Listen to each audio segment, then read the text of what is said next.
नमस्कार दोस्तों, स्वागत है आपका हमारे चैनल लर्न विद आस में।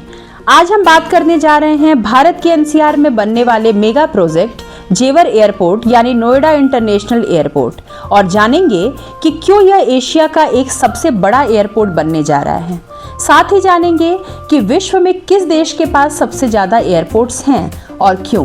तो चलिए शुरू करते हैं। पहले बात करते हैं जेवर एयरपोर्ट की।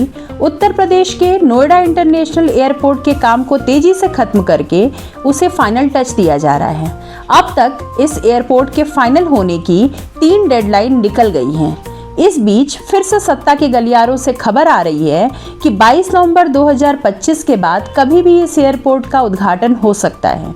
इसका पहला फेज लगभग 12 मिलियन यात्रियों की क्षमता से शुरू होगा। भविष्य में 5 रनवेज तक विस्तार की योजना है, जिससे यह एशिया में सबसे बड़े एयरपोर्ट्स में शुमार हो सकता है। कार्गो सुविधा भी प्रमुख होगी। इसके आसपास metro, road link, logistic park जैसी बुनियादी संरचनाएं तैयार की जा रही हैं। इसका मतलब यह है कि यह सिर्फ एक एयरपोर्ट नहीं बल्कि क्षेत्रीय विकास का इंजन बनने वाला है।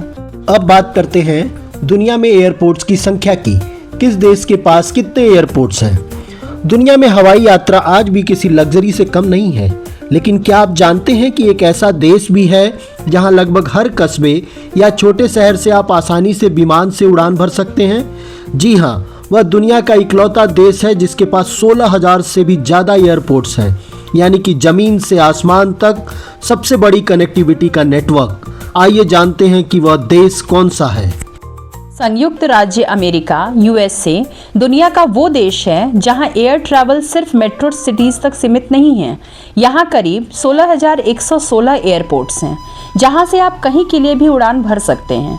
अमेरिका के भौगोलिक आकार और विविध जनसंख्या को देखते हुए इतना विशाल नेटवर्क वहां पर सहज माना जाता है।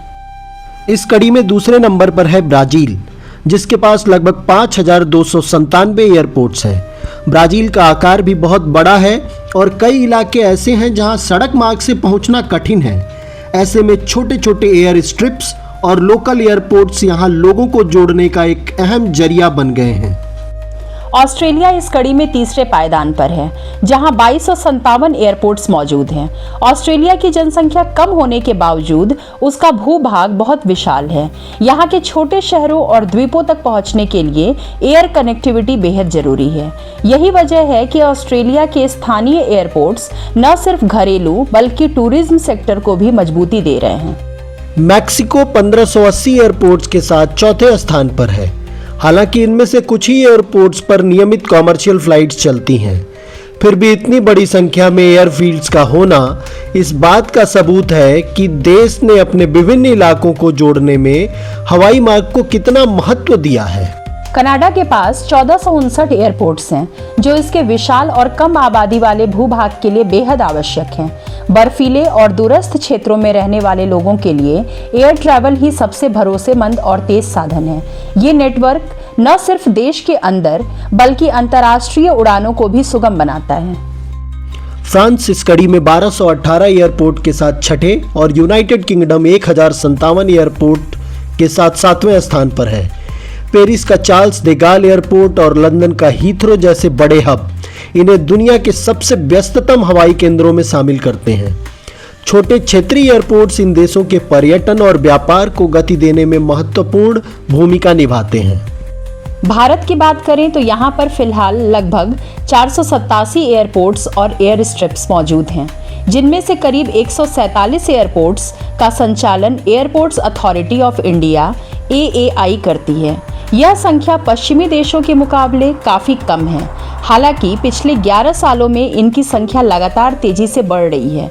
वर्ष 2014 में जहां देश में केवल 74 सक्रिय एयरपोर्ट्स थे, वहीं अब यह संख्या 150 से अधिक हो चुकी है, जो भारत की तेजी से बढ़ती हवाई पहुंच और क्षेत्रीय विकास की दिशा में बड़ा कदम है।